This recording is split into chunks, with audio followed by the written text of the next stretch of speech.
Akshat Maheshwari. So this is the project 2 of our Science 1 course. So basically this project is on the oxygen transport through the myoglobin in our body.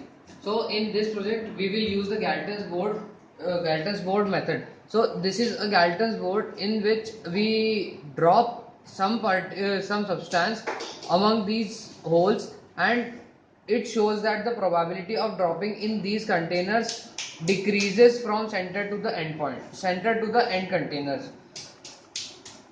This is the diagrammatic representation of Galton's board, and this is the oxygen transport by myoglobin and hemoglobin in our body. Now this is the main problem statement. Now using the Galton's board model, using the spherical Galton's board model, which is sort of this thing. So concentric spheres consisting of arrays of nails, we have to investigate the transport, the mean displacement and the mean square displacement of the particle, which is the oxygen atom, from surface to the center of the sphere. Now in this, each nail in this spherical Galton's board can be considered as a point. It is given that the separation between any two adjacent concentric spheres is a constant, and the distance between any two near neighbor nails on any given concentric sphere is also a constant. So coming to the solution of this problem, as we have been given the description, we have to analyze the transportation of oxygen through myoglobin using spherical Galton's board model. Now I will state the assumptions we have made.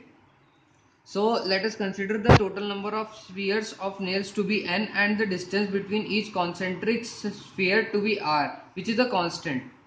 And we are also assuming the distance between the adjacent nails to be negligible. So this becomes a rough sketch of the spherical Galton's board. Now a spherical particle O2 is a point dimensional as it is specified in the question. So here we have, this is also our assumption to take the O2 molecule as a point.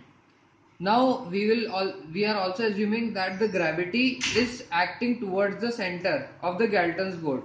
So here we can consider this as the rough model of the spherical Galton's board, and here this theta, it can take a maximum value of pi by 3 and a minimum value of 0. So it ranges from 0 to pi by 3. And so from this we have the distance between these two concentric spheres to be r.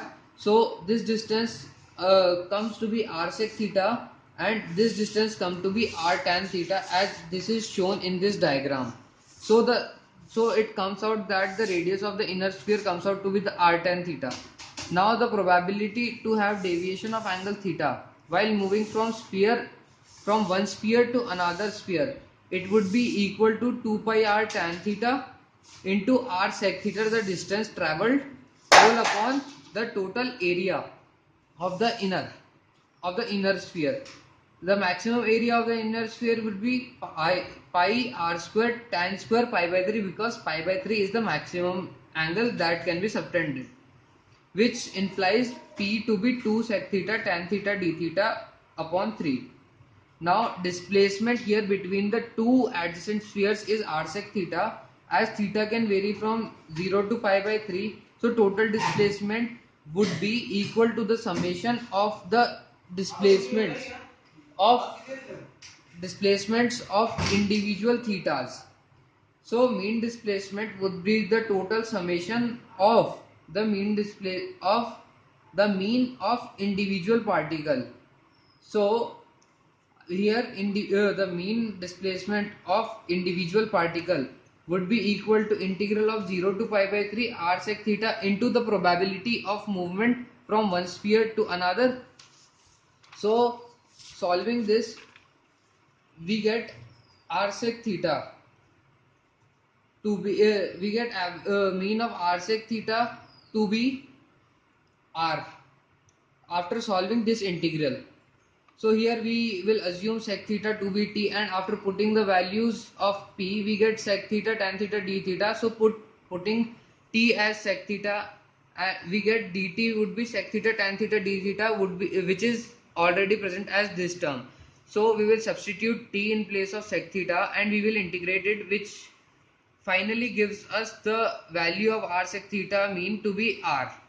Now the mean displacement is the total summation from first particle to the nth particle, first surface to the nth surface uh, of individual displacements, which is equals to r into n. Now the mean square displacement, as we had proved in the class, it is equal to the average of n square minus square of the average of n, which gives n square to be equal to this quantity, and after solving it we get the mean square displacement to be equal to 14 upon 9 r square into n square, which is a constant since r and n are assumed to be constant.